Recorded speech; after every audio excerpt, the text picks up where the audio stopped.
Hello दोस्तों, welcome back to our channel. और हमने जो साइंस की न्यू सीरीज स्टार्ट की है जिसमें मैं साइंस के जितने भी चैप्टर्स हैं उन सब के इंपॉर्टेंट क्वेश्चंस को डिस्कस करने वाली हूँ, उसका है आज डे 5, जिसमें हम लोग करने वाले हैं हीट इस चैप्टर के पीवाईक्यूज को डिस्कस। तो लेट्स गेट स्टार्टेड। देखो, अभी इस चैप्टर में सबसे पहली चीज वो पूछेंगे एकदम simple, that is unit of heat. उसका एसआई और सीजीएस दोनों यूनिट पता होने चाहिए। फिर what is mean by 1 calorie. One एक डेफिनेशन है, एक छोटी सी बुक में वो डेफिनेशन कर लेना।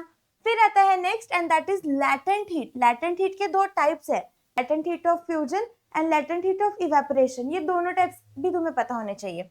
और फिर ये देखो, ये जो ग्राफ दिया है ना, ये ग्राफ तुम्हें एक्सप्लेन करने लगाएंगे कि जैसे किस टेम्परेचर पे पानी की स्टेट क्या होती है, किस पर्टिकुलर टाइम पे, मतलब सॉलिड कब है, लिक्विड कब है, गैस कब है, वो सब तुम्हें पता होना चाहिए। फिर नेक्स्ट टॉपिक है हमारा, वो है रेजुलेशन। उसका तुम्हें क्या होना चाहिए, डेफिनेशन और एग्जांपल, दोनों चीजें पता होनी चाहिए। फिर आता है एनामोलस बिहेवियर ऑफ वाटर। इसे स्टार मार्क कर लो क्योंकि 2 मार्क का क्वेश्चन फिक्स आएगा। उसमें क्या क्या पूछते हैं वो लोग फिक्स है। ये भी डेफिनेशन पूछेंगे, एनामोलस बिहेवियर ऑफ वाटर की डेफिनेशन बताओ।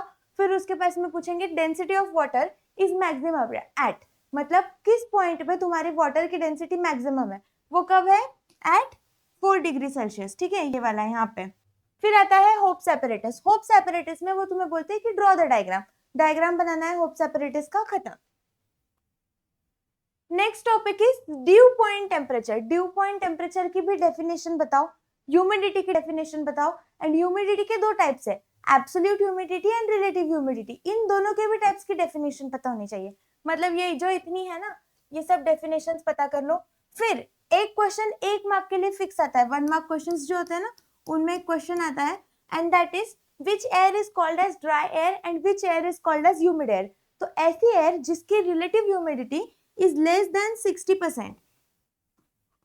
The air whose relative humidity is less than 60% is your dry air, and the air whose relative humidity is greater than 60% is your humid air.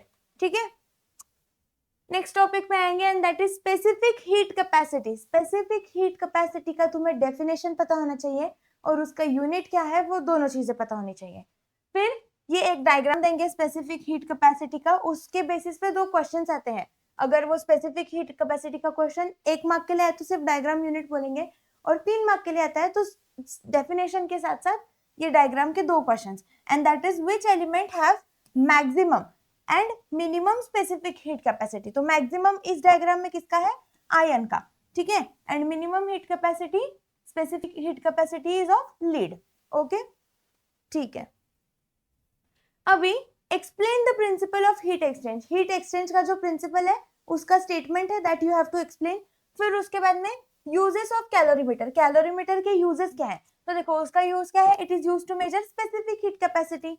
और उसका principal क्या है, calorimeter किस चीज के principal पे चलता है, it works on the principle of heat exchange. ठीक है, ये चीजें पता कर लो। फिर है हमारे न्यूमेरिकल्स वाला पार्ट जिसमें तुम्हें एक ही न्यूमेरिकल आता है इस चैप्टर पे and that is based on the formula of MC delta T।